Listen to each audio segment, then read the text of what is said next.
سازمان دیدبان حقوق بشر از تاجیکستان رهایی فوری دنیار نبیفی 80 ساله را تقاضا کرده است. نبیف 28 دکبر سال گذشته در یک محکمه پوشیده به 7 سال زندان محکوم گردید. سازمان دیدبان حقوق بشر در اظهارات روز چهارشنبه گفت دنیار نبیف را برای خیرخواهی از آزادی محروم کردند.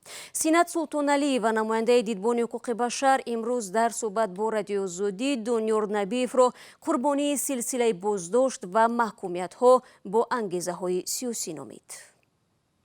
Даниор Набиев пополнил длинный список жертв политических репрессий в Таджикистане в рамках нынешнего... دنیار نبیف فهرست دراز قربانیان سرکوب‌های سیاسی در تاجیکستان را درازتر کرد که بعد بحران حقوق انسان در کشور در 7 سال پیش به وجود آمد.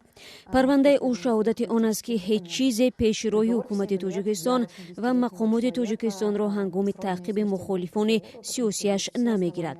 حکم 7 سال زندان برای یک مرد 80 ساله برابر به حکم قتل است، زیرا تمام دلیل ها برای این نگرانی وجود دارد که او از زندان زنده بیرون نمی آید و دلیل ها وضعیت او و گزارش ها درباره خروج کووید در زندان های تاجیکستان است.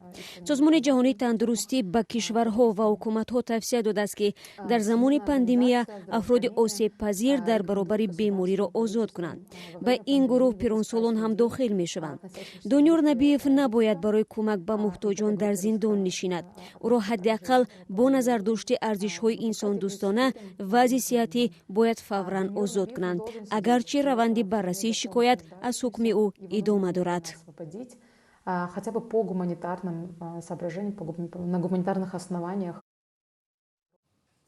دیدبان حقوق بشر میگوید دنیار نبیف طی چند سال هر ماه از 15 تا 30 دلار حق بازنشستگیش را به نزدیکان محتاج اعضای زندانی حزب در کشور ممنوع نهضت اسلامی داده است.